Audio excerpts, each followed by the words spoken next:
नमस्कार, जय महाराष्ट्र मित्रांनो। आताच्या घडीची सर्वात मोठी अपडेट, सौंदर्यामुळे महिला आयोगाचे पद मिळाले, महिला आयोगाच्या अध्यक्षा वादाच्या भोवऱ्यात। काय आहे सविस्तर अपडेट मित्रांनो, जाणून घेऊया।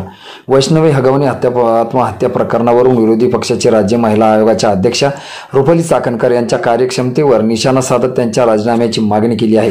वैष्णवी हगवणे आत्महत्या प्रकरणी योग्य कारवाई केली नाही, तसेच राजेंद्र हगवणे यांना वाचवण्याचे काम रुपाली चाकणकर करत असल्याचा आरोप विरोधी पक्षाने केला। परंतु या टीकेवर उत्तर देताना रुपाली चाकणकर यांनी मी चिल्लर टीकांकडे लक्ष देत नाही असं उत्तर दिलं आहे।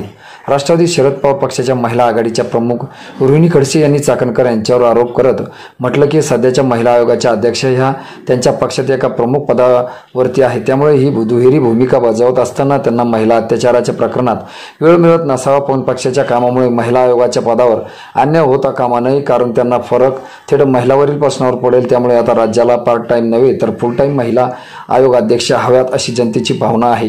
मुख्यमंत्री देवेंद्र फडणवीस साहेबांकडे मागणी केली आहे की महाराष्ट्र महिला आयोगाच्या अध्यक्षपदी एक स्वतंत्र व्यक्ती नेमावी, जेणेकरून आयोगाचा कारभार सुरळीत चालेल असंही त्या यावेळी म्हणाले आहेत। तर मित्रांनो, तुम्हाला काय वाटतं?